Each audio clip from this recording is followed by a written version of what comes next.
Now, the right time with Bomani Jones on ESPN Radio. And ESPNRadio.com. I, as you may have known, perhaps from watching me on a television program, or maybe from even listening to this One Day Maybe award-winning program, that I said that the Cleveland Cavaliers had no shot of winning this series. I said this even after the Cavaliers had won Game 2. And as these games go on, people have a tendency to approach me in the social media space and ask me, you still think the Cavs got no chance? You still think the Cavs got no chance? You still think the Cavs got no chance? And, at this point, I can look at you and I can say, no. I no longer believe that the Cavaliers have no chance.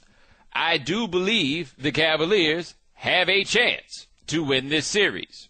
You are correct. I thought that losing Kyrie Irving would be too much of a loss for them. Somehow, losing Kyrie doesn't matter that much, which, by the way, raises a whole different set of questions that maybe we'll approach down the line. But as of right now, I didn't think it would be like this.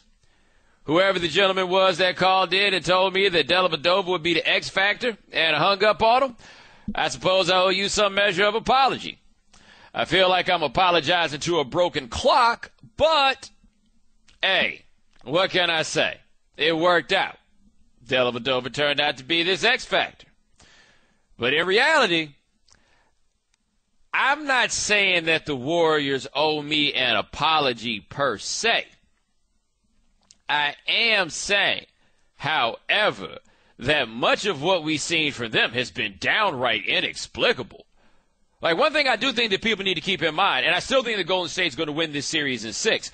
Part of why I think they're still going to win this series in 6 is that these games have still been close. Like, this was still a 5-point game. It's shocking that Cleveland has done as well as they have done, but it's not like they've blown them out these last 2 games. Game 2 was in overtime. Yesterday was a 5-point game. Now, on television, we did a little bit of body language policing with the Warriors, and look, they don't look good. They don't carry themselves in a way that most of us would think is befitting of a champion. They also cut a 20-point lead to 1. Like, that's not exactly quitting, and that's not exactly an impenetrable will coming from the Cleveland Cavaliers. Like, I still think Golden State's going to win this. But I am saying that I still think they're going to win this in spite of the fact that Draymond Green apparently forgot how to shoot sometime in the last 10 games. And if Draymond Green can't shoot, Golden State's got a real problem. Because here's what the issue is. It's really, to me, not terribly different than what happens to Oklahoma City very often in the postseason. We talk a lot about Russell Westbrook and how Russell Westbrook doesn't pass the ball to anybody, right? But if you get to the playoffs and it's these grinded out possessions and you're Westbrook and you've got the ball and everybody knows that the only people that can be trusted to score on the floor are you and Kevin Durant, it gets really hard to get the ball to Kevin Durant because everybody knows that Kevin Durant's the only guy you really got to worry about him getting the ball to. With Golden State, you've got Curry, you've got Thompson. This thing has worked in large part because of Draymond Green. We've reached a part in the program where Draymond Green, who gives off an appearance of confidence as strongly as anybody else does in the league, passing up wide-open three-pointers. And you know why he's passing up wide-open three-pointers? Because he's scared to take the wide-open three-pointer. You know why he's scared to take the wide-open three-pointer? Because he can't seem to make them anymore. So there's a possession down the stretch where Draymond Green got the ball in the corner. He knew, hey, man, I need to kind of chill out on shooting these threes, which, by the way, he probably did. Anyway, hey, I need to chill out on this. So then he swings the ball over to Iguodala, and Iguodala gets the ball and thinks about taking a three, but he's like, damn, I'm Andre Iguodala. By the way, Andre Iguodala put up 8 threes last game. He made 2 of them. Right. Anyway, back to Draymond Green. If Draymond Green's not hitting shots, then what do? Because he's the undersized power forward. So the undersized power forward is either going to need to be able to make those shots, take his guy to the basket, or muscle the guy that's guarding him. He can't seem to do that much of any of those against Tristan Thompson. Tristan Thompson's better laterally than I had given him credit for going into this, but even when he gets beaten, Draymond Green's going into Mozgov, and his back is bothering him, but regardless of why, he's going into Mozgov, and Mozgov is up there like, oh, not today, you know? And then it's nothing. So if Draymond Green can't score for you, it can't give you anything on offense, then what do you wind up with? Steph Curry's got the ball, or the ball's going to Steph Curry? One of the two things. Or you got Klay Thompson over there. That's it. That's not a good look for them. It's really not. Especially considering the fact, you know, Thompson had that dunk. I think he got one on Mozgov early, man, but they go to the basket so tender. That whole team, when they get into the lane, they approach it like so tenderly, like that's a virtuoso sort of thing, man. You got to go up to the rack. They don't do that. Like, as somebody who enjoys the aesthetic of basketball that involves attacking the basket, they don't attack the basket as much as they dribble into the paint, hoping somebody gets open for a three-pointer. It's not really my kind of thing. Not really my bag to watch. Not what I'm into. Not what I'm about. I don't think the game is meant to be played that way. Anyway, I decided to pick them to win this series. And I'm still saying that I think they will. I get into more on the Cavaliers side as to why it is that I think that they're going to wind up winning this. And the telephone number is 888-729-3776. But I look at the Warriors on all of this. Do you realize, I saw a stat come across today, Ethan Strauss put this out, he said according to Sport View. Now this is crazy. The Warriors have missed as many open three-pointers as the Cavaliers have taken in these 3 games. Like, let's not let the story get us carried away. We didn't see any of this coming. What LeBron is doing is pretty amazing. This is still a really close series. The question comes down to, why are the Warriors missing all those open threes? Is it a matter of the guys who are getting the open threes or the ones that the Cavs want to take the open threes? Did Steph Curry start getting it back going in the second half? I mean, he finished that game 10 for 27 for 13 from three-point range. Like, I understand we're in the midst of the coronation of Delhi, and he did a good job guarding Steph Curry. However, these are blowouts. Like, this has not completely swung the other way. LeBron James, between this series and the ones we've seen prior, he's scored a lot of points, but it's also putting up a lot of shots. Like, it ain't over yet. And that's why I told y'all, I picked the Warriors in 6. Remember when y'all were trying to get me to say Warriors in 5, and I told you, no, man, it's going to be disrespectful. You basically saying they're going to blow them out the arena, and then people will wind up trying to clown me. Remember when I told y'all that? And y'all tried to question my courage? Nah, don't question my courage. Admire my intellect. I get nothing out of predictions. If I get them right, y'all just don't talk bad about me. That's the only thing I have. I said without an all-NBA caliber player that the Cavs were going to be out of the series. Warriors got me out here looking stupid. Just flat out ridiculous. You realize how much nonsense I've had to take from people that I would ordinarily never allow to speak to me in such a way, all because the Warriors don't want to make some shots? Harrison Barnes, where are you, man? 0 for 8? 0 for 8. Come on now. I carry myself as a respectable member of the media. I would think that you guys would appreciate something like that. Instead, you got me out here looking like an imbecile. Bomani. Been talking about the NBA Finals. I readily admit I did not expect Cleveland to be as competitive as they have been, let alone be out here winning games. Like, I certainly did not see that happening. And I think I am along with the rest of the earth in not seeing that the MVP would be outplayed in stretches by Matthew Dellavedova. Now, one impressive thing I think that LeBron James and the other coaches of the Cleveland Cavaliers have done in this postseason is they basically reduced everybody's role other than LeBron's to just do one thing, right? Like, don't get out here trying to get and do too much. Just worry about doing one thing. We'll get to the rest later, right? So if you're Tristan Thompson, dude, rebound. That's all you got to do. Just go out here and rebound. Don't worry too much about the other stuff. Like, you get the ball close to the basket. I mean, somebody got to take these other shots. But just rebound. Like, that's all you got to do. Mozgov, be tall, baby. Like, that's what we need you for. Be tall. Like, somebody comes toward the basket. Really, we just need you to worry about being tall. Like, try to avoid the defensive 3-second calls. But all we really need you to do, be tall. That's it. Dellavedova, hey, man, everywhere Steph goes, you go. That's what we need you to do. You can get you some shots on the other end. Like, Dellavedova took, 18 shots? You know why he took 18 shots? Because you can't ask that man to run around with Steph Curry all game like that and then not allow him to shoot whenever he damn well pleases. Like, you got to make some trade-offs. Like, it worked out halfway decent for him, but the big job is just run around with Steph. Like, that's the one job. Everybody's got the one job. LeBron's like, yo, I'll get the rest. And it's been remarkably effective up until this point.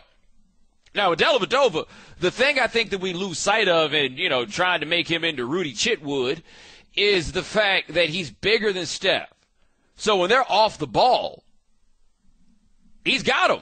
And Steph hasn't responded well to that part of it at all. Like, your desire to play finesse basketball has nothing to do with what the other guy has got planned. And we see this sort of thing happen. And I don't know what they're going to do to figure out, what exactly to get that done. The thing that might have done it for him is the fact that Dellavedova had to go to the hospital with cramps after the game, right? Like, he was going hard in that game. And Blatt says he's going to try to restrict his minutes, and Dellavedova says he's not going to go for it as if he's in charge or something. But if Golden State's got anything going for them, the longer the series goes, the better it is for Golden State because the Cavs are just so short-handed. Shumpert looked like he had his shoulder, got his shoulder messed up in the course of that game. Like, they just don't have bodies. The fact that they've won these two games is so incredibly impressive because they just don't have the bodies. Now, your man Delly, I felt bad for him when they had to take him to the hospital because I don't know about you, but if I was Delly and I was in Cleveland and we just had that game, if I'm not dead, I'm going somewhere where there's women. That's where I'm going if I'm Delly. Like, let's be honest about this. Who knows how the rest of this series is going to wind up going, right? I have no idea.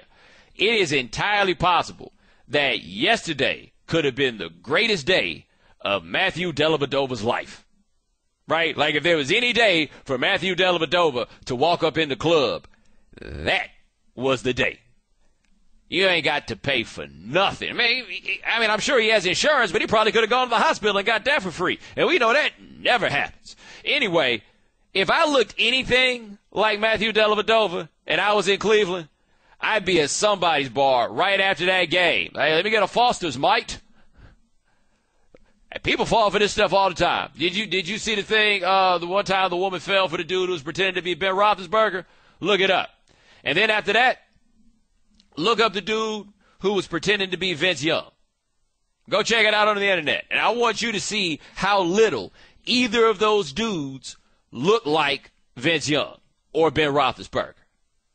So if you were industrious and you were enterprising about yourself and you were in Cleveland last night, you could have hit spot and pretended to be like Delly and made that thing happen.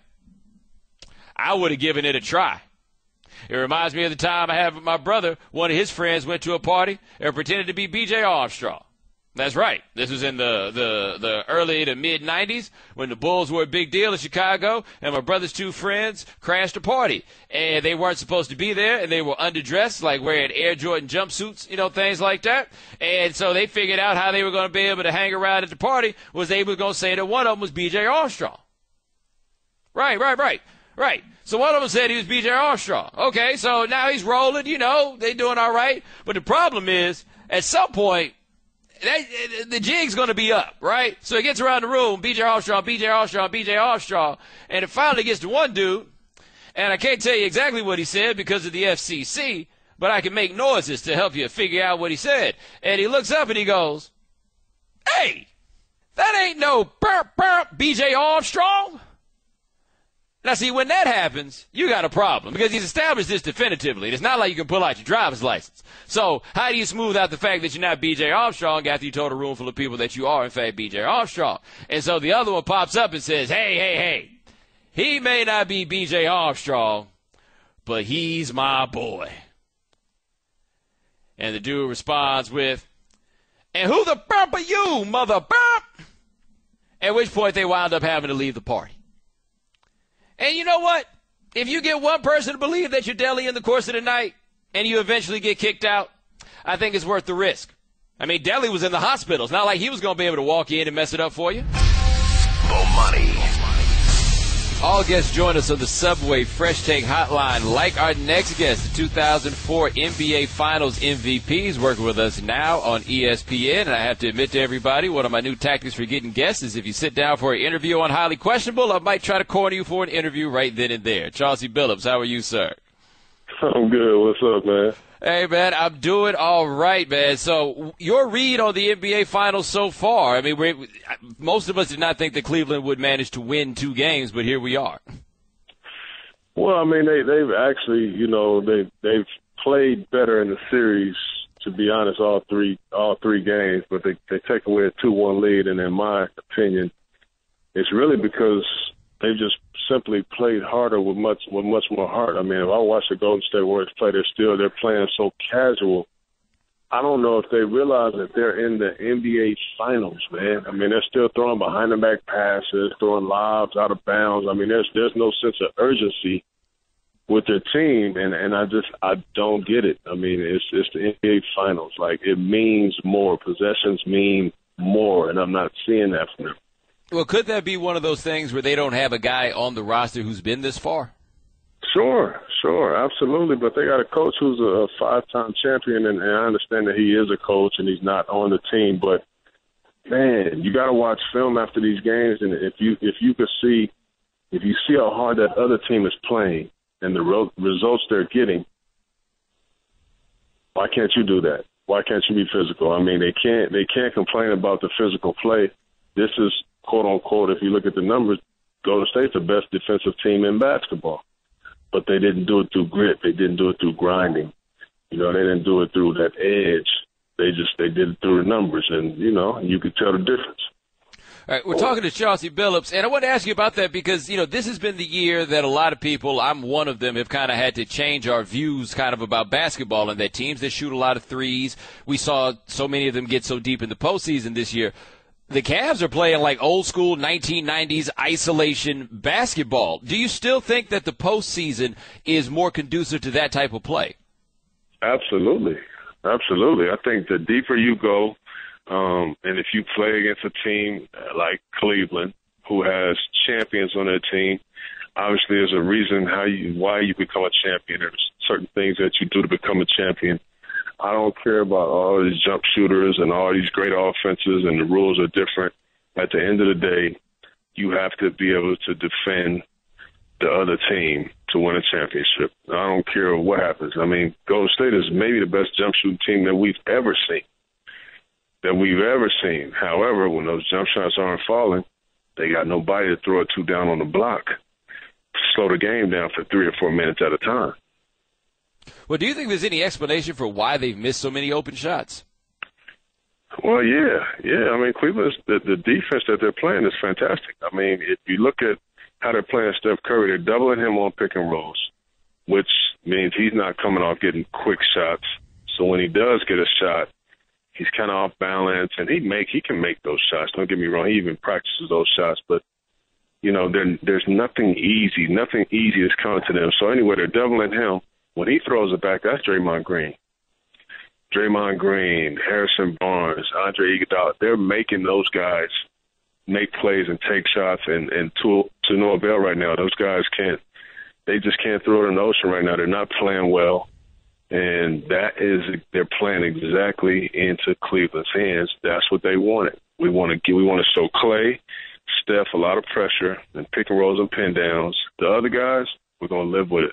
And right now it's working out for them. All right, we're talking to Chauncey Billups, and much, of course, the series has been made about LeBron James, and it's interesting that now it seems the consensus is of the greatness of his leadership. Well, we went through these gaps of time where people questioned his leadership at every single turn, but I wonder what you thought about the progression of him as a leader, because as many times as people said that LeBron couldn't get it done in a big moment, you and your Pistons were there for the first time that he blew us away with coming through in big moments in 2007. Mm-hmm. Well, I'll tell you what, I've always known that he possesses an unbelievable skill set when leadership is, as far as from a standpoint of leadership. I mean, even when he was young. I mean, this kid was young coming into the league and looked upon to run the show and do this and do that. I mean, he possessed those leadership qualities. He just hadn't become a champion yet. when you become a champion, those leadership qualities are automatically overnight. As soon as you become a champion, they're validated, and that credibility is there now. So I thought that he's always been a leader, and to see his progress over the years has been a treat to just watch. And I admire what he's been able to do. All right. We're talking to Chauncey Billups, and outside of playing harder, is there anything strategic that you would point to that Golden State could perhaps do to improve their fortunes? Well, for one, I mean, at some point they have to start double-teaming LeBron James. I mean, they have made this conscious effort to not double-team him. They haven't double-teamed him in isolation situations, and they also haven't double-teamed him in pick-and-roll situations. I want to see if there'll be an adjustment made to say, okay, now we figured it out. We know LeBron James can beat us in one-on-one matchups. I don't know if Dellavedova can beat me if we double-team LeBron James. I don't know if JR is going to be hot. He can beat me that night. I don't know if Shumpert's going to be able to make 4, 5, 6 threes if we double LeBron and he kicks it up. I don't know those things. Well, why don't you try and find that out? Because one thing we all do know is LeBron James can beat you. I mean, he's averaging 40 and 12 and 8 or 9 in this series. LeBron James can beat you. We don't know if those other guys can beat you. I want to see if they make that adjustment. Is there anything that you see in Cleveland that you think that in spite of the fact they've won these last 2 games that they absolutely need to tighten up? I mean, we still, it's crazy to say this, but we still haven't seen LeBron James, have an efficient shooting night yet. And when we do, that's going to be a game that we'll be talking about for years to come. But other than that, the defense has been great. They've stuck to the plan. They haven't had to make adjustments defensively because everything that they're doing is working right now. Now, at some point, maybe tomorrow, I'm not sure. These guys they're going to loosen it up. They're going to make some shots, and there'll have to be some adjustments made. But in my opinion, keep the ball in LeBron's hand. Let him run all the pick and rolls that he needs to make. Let him control the pace of the game. He's going to dictate who gets the ball and when and where. You can't have it in nobody else better's hands than LeBron James. Keep that defense strong. Let LeBron make the decisions, and you have a chance. You have a chance to win it. All right, last question for Chauncey Billups. We talked about Steph Curry. He's the MVP coming into this series. Most people would say that he has not played that well. Is there any one thing that you think that he can do himself to improve his fortunes in this series? Well, I think, obviously pick and roll is having a hard time because they're double teaming him. I think he's the kind of player, he has a special skill set where he can score in pick and rolls and you can run him off the ball. They have a couple of playmakers on that team that Iguodala, Sean Livingston, where they can handle the ball and they can run Steph and Clay off of screens for large portions of the game. I think they need to try to figure that out because pick and rolls, they're not going to stop double teaming him. But he has a skill set where he can score in other ways. I think you got to try to maybe design some things to score for have him to attack in other ways. All right, Chauncey Billups, he's doing our ESPN NBA coverage. See him all over the place during the finals, my man. Thank you so much. I appreciate it. All right. Thanks, bro.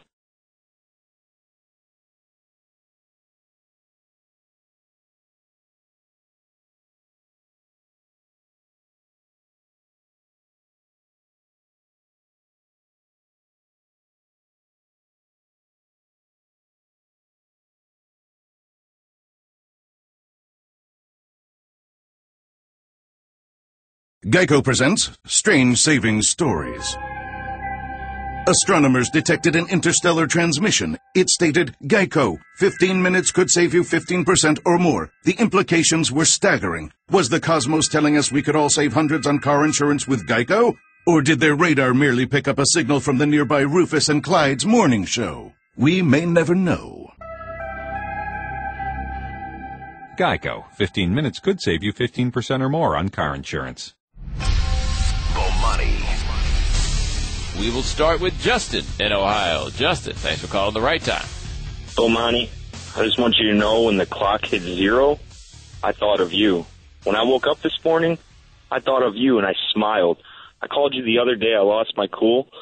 But listening to you and you keep still downgrading my Cavs, saying that we have no chance still. You're mad we have again, the best player in the world. We have the best leader in the world. You just asked Chauncey Billups You're still mad. why they're not making jump shots, because we're playing the best defense. Defense wins championships. You're still mad. You're still I'm mad, dude. I am so mad. And guess Like, what? you Guess what? I said in the first segment that the Cavs have a chance. You're mad at something that isn't even true anymore. Keep being mad. 2-1, buddy. 2-1. 75% chance of winning now.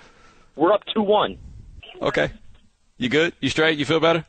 No, man, I'm just upset, dude. I don't understand why can't you talk about Steve Kerr? Why can't you talk about them not making adjustments? Why can't you? Because I've done that.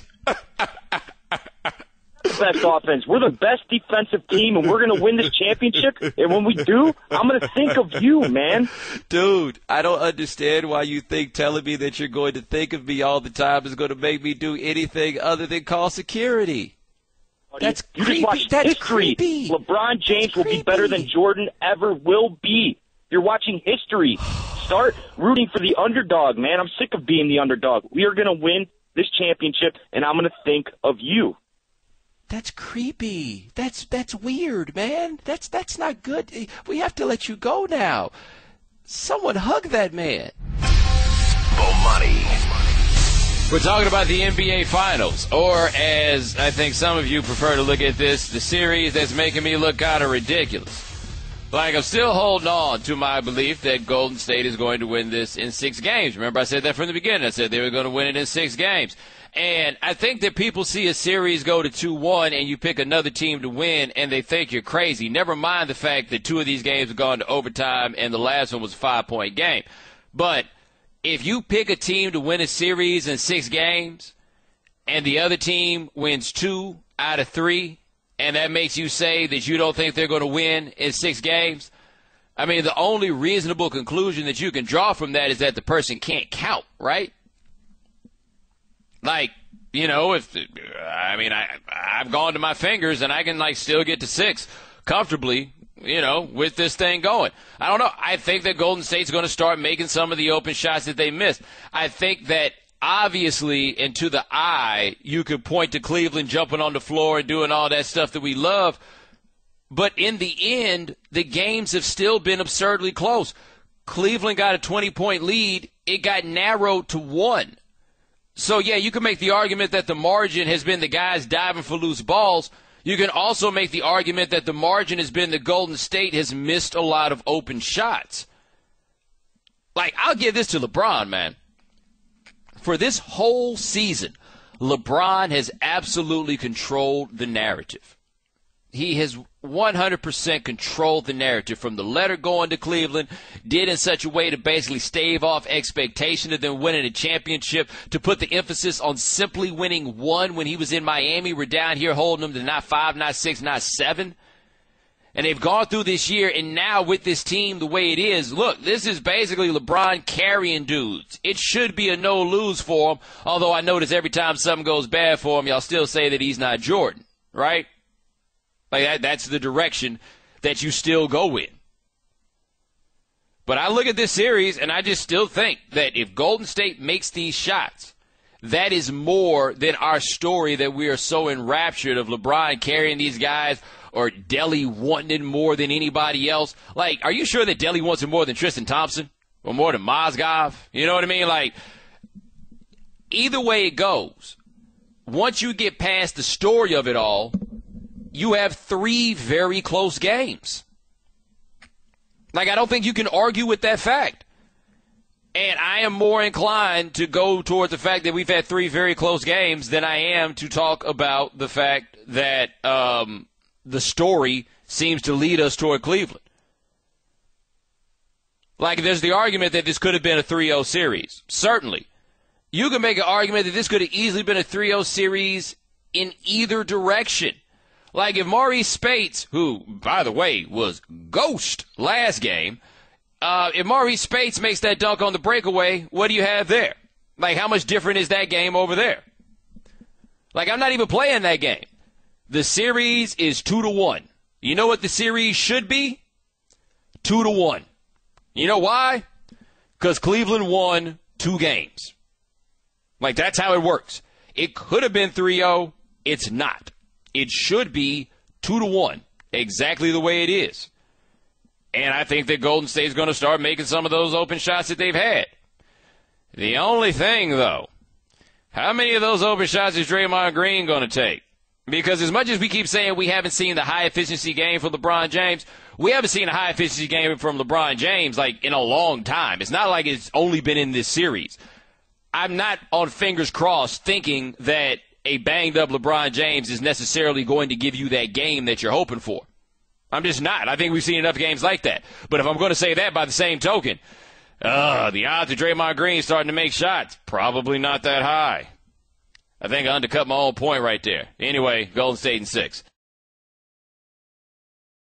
And now, for Geico's edition of Stuff Found in Your Car, we go inside your side door pocket. Hello, yes, the crumpled receipt with gum in it. From your anniversary dinner, you sprang for expensive wine, your server was Beth. That dinner was a couple $100. Money you could get back if you switched to Geico and saved hundreds of dollars on your car insurance. I bet you'd save that receipt. Frame it even. But really, where did I go wrong? Was it the corkage fee? Geico. 15 minutes could save you 15% or more on car insurance. Visit geico.com today. Bomani. All guests join us on the Subway Fresh Take Hotline, including our next guest. She has been covering the NBA Finals, and she works for ESPN.com. Her name is Ramona Shelburne. Ramona, how are you? What's going on, Bo? How are you? Hey, I'm doing all right. Now, you are in scenic Cleveland, Ohio, correct? Yeah, and I'm actually not even in Cleveland. I'm one of those that stays out by the Cavs practice facility, so it's a town called Independence, Ohio, which is even more exciting. I'm just saying, I mean, last year, if LeBron stayed in Miami, you could have been here. You could have been here hanging out with us. I know. We thought about it the other day when we were getting on the flight from San Francisco to Cleveland. No direct flight, connect through Chicago. I mean, look, but I actually enjoyed going to the game last night because, it was so awesome to see Cleveland turn out and turn up for that game. And it's weird that, I think when the finals were here before and then LeBron, they obviously got swept. So that win last night was the first time they'd ever won a finals game in the city of Cleveland. And you could just feel the people there where people are kind of trying to feel like what to make of all this. I mean, I think there's this sort of still this disbelief that LeBron really did come home and that they really are right back here. And it's almost like, I mean, they've forgiven him for leaving, but they didn't forget that he left. And I think people are still kind of trying to wrap their heads around it. And it's part of me thinks that might be some of the reason Matthew Dellavedova has become like this folk hero here. It's like he's the one who's he's the most, as David Blatt said, the most Cleveland-like Australian he's ever met. But this guy has become the one that everybody's latching on to, whereas the guy who came home was willing the Cavs to these wins. I still think people aren't quite sure how to fall for it. We fall in love with him, right? I mean, what's happening, what he's doing right now is one of the greatest individual performances I've ever seen. All right, we're talking to Ramona Shelburne of ESPN.com. Now, I ask you this because Oracle Arena gets the reputation for being so loud, but it's hard for me to imagine any place could have been louder than Cleveland was last night, right? No, it was loud. I mean, it was to the point where, like, I was sitting next to Tom Haberstroh. I know you know him from Miami, right? Oh, yeah. And a couple of times we were trying to talk about something. I was like, Tom, let me just wait till the game gets back on because I can't hear what you're saying. I mean, it's like being at a club where you're like, you have to lean in and yell into somebody's ear. I mean, that's how loud the cue was. And Oracle gets loud, but I think it wasn't that loud just because of the way the games went. They weren't that great of games the first couple of games. The first two, it didn't get good really till the end. And when they went to overtime, that's when the series really took off. But I feel like last night's game was rocking, and it was a good game all around. All right, now, Golden State, you've watched them as much as anybody else being on the West Coast. If there's one thing that they need to correct, what would you say it is? They need to be aggressive. I mean, look, I'll just give you one thing to watch. They have not got out in transition at all in this entire series. I mean, this is a team that was second in the NBA in terms of transition basket attempts, only to the Phoenix Suns.